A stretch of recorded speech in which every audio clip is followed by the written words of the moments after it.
Hello, my name is Łukasz Kulesa.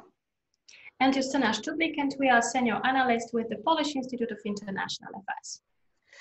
We would like to invite all of you to read the latest reports by the Polish Institute of International Affairs entitled How China and Russia Could Join Forces Against the European Union. We are the co-editors of this report, but this is a collaborative effort. So we would like to, of course, mention our co-authors, Agnieszka Legucka, Jakub Benedyczak, Marcin Przychodniak, and Marek Wąsiński.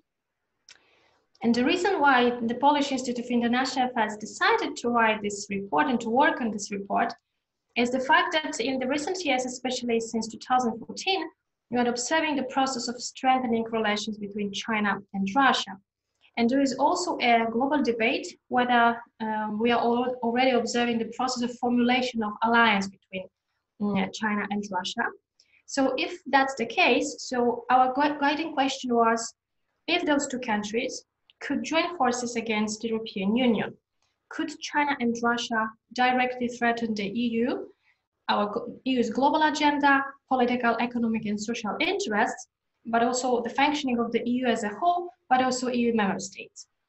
And the main finding of the report is that in the short-term perspective, the deepening ties of China and Russia and the likelihood of the comprehensive cooperation against the EU is rather low.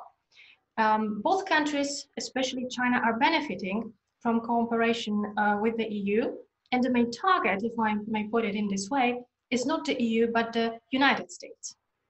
So this is good news in a sense, but even in the present circumstances, we argue that the tactical cooperation between China and Russia is likely. We are talking about things like information exchange, like coordination of diplomatic activities, coordination of the activities in the information sphere. And one recent example that we see unfolding is actually the reaction of China and Russia towards the corona pandemics, when we see both Chinese and Russia-related entities spreading very similar stories about the virus originating from the United States, about the EU and NATO failing in their response to the pandemics.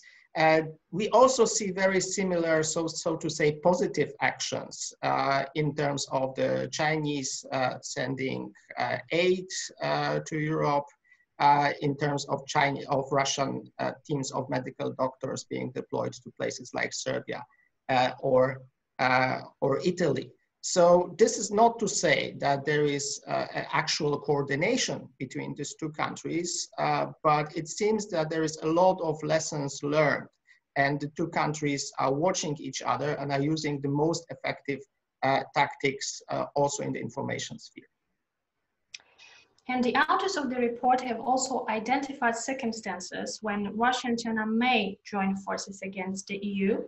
And there are two options. The first one is if the EU and US together create something that we can call the alliance of democracies, aimed at the preservation of the liberal order, and that would be directed against China and Russia.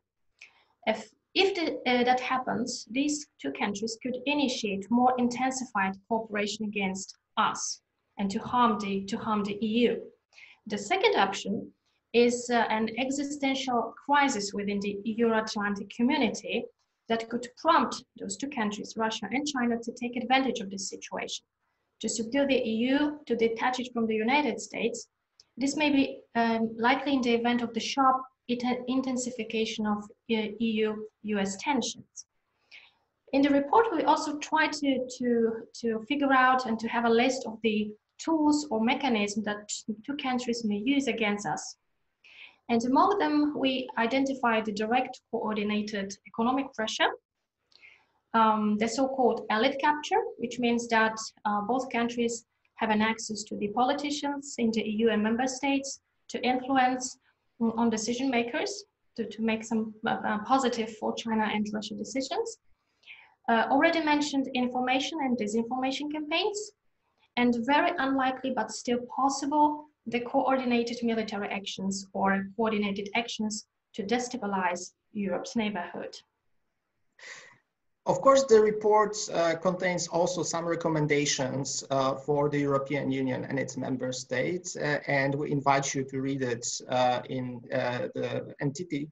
But the most important is that the European Union should conduct parallel but independent policies towards China and Russia and not treat these two as a monolith.